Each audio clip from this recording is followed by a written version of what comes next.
An unusual resignation note is now making waves online, not because of what was written in it, but how it was delivered. A Singapore-based businesswoman, Angela Yeo, who shared a story on LinkedIn, one of her employees quit, not with a formal email, but by scribbling his resignation on a roll of toilet paper. The message read, and I quote, "I feel like toilet paper, used when needed and then thrown away without thinking. I've chosen this paper to show how this company has treated me. I am resigning." The founder herself basically has put this out on her social media, admitting the note has left her stunned. She wrote, and I quote, "This wasn't just a resignation, it was a mirror held up to our work culture." She added, "Employees should be appreciated so much that when they leave with gratitude and not bitterness." Well, this seems to resonate among most of us and most of the people that I've spoken to. Let me take our panelists on board here about workspace culture across geographies. Why do so many employees feel undervalued? And is this lack of respect that's fueling global job hopping trend?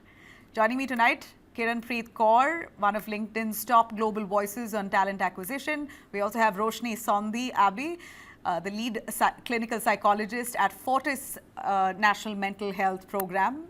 Thank you very much, both of you. Ms. Kaur, your take on many employees feeling that they're being undervalued, treated as dispensable.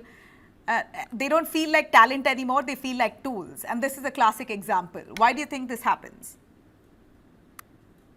Thank you so much for asking this question. First of all, I feel this happens when, we forget that culture is when no one is watching. So a lot of people forget doing culture audit, focus more on financial audit. And that's when, such instances happen and you get to witness what the ground reality is. It is sad what happened, in Singapore, but at the same time appreciative that the founder herself, put this out and displayed how anxious it made her and how ready she is to take the corrective measures to stop this from happening at her workplace.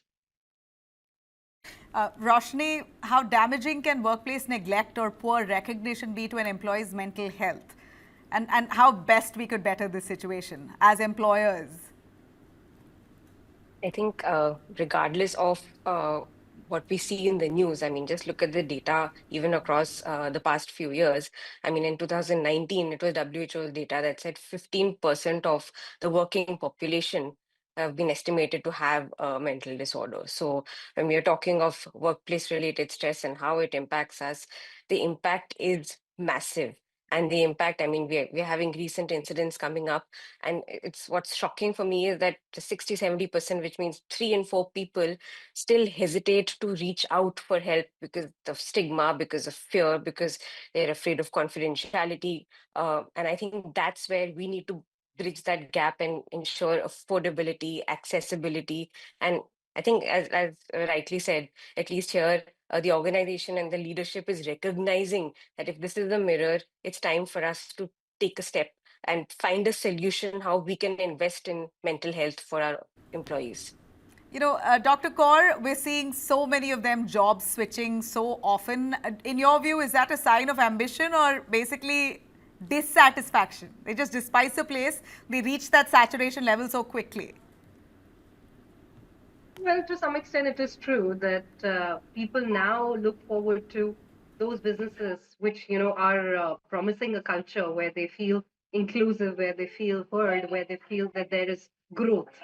At the same time, they're looking for monetary benefits, which in combination, forces them to do more job hoppings.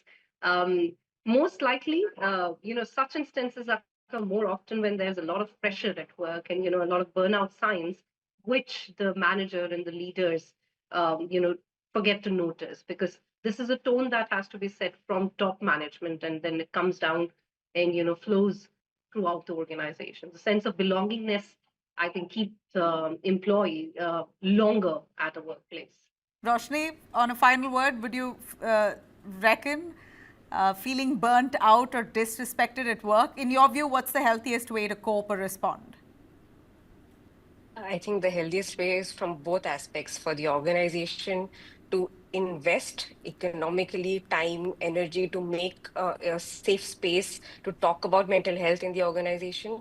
And for all of us as employees, also as individuals, to invest and prioritize our own mental health rather than waiting for a crisis, to start preventing a burnout and doing things on a daily basis, regularly, taking more frequent breaks, having an end-to-end service for all of us from an organizational perspective. And I think something that's coming in these days, even using artificial intelligence, Yeah. we've seen an end-to-end service from screening, providing psychological first aid to alleviate distress levels, to provide that clinical support Yeah. as a part of Adayu. And that's really been helpful. So yeah, I think that Right. that's the final note. Really appreciate your time, Dr. Kaur and Roshni, for joining us on that. Thank you so